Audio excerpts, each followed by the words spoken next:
Good day, traders. This is Rick with your futures trading coach. Trade of the day for Monday, April 17th.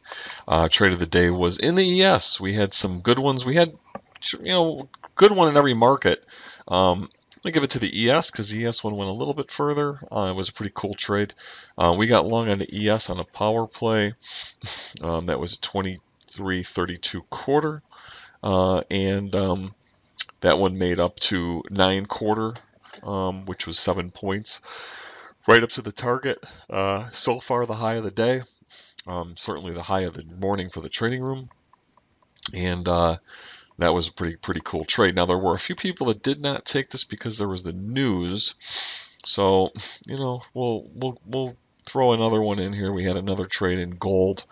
I was going to give it to the ES, but for those who were not in that one, obviously we had this gold trade after the news settled down, which was also pretty cool. 1291.5, 1291.7. That one actually went up, 25 to 30 ticks, and that was also a really cool trade there. That one didn't really give us any problems or anything like that. And we got in that. So we're going to come back tomorrow and do it all over again. Until then, everybody have a great day, and we'll see you guys back tomorrow.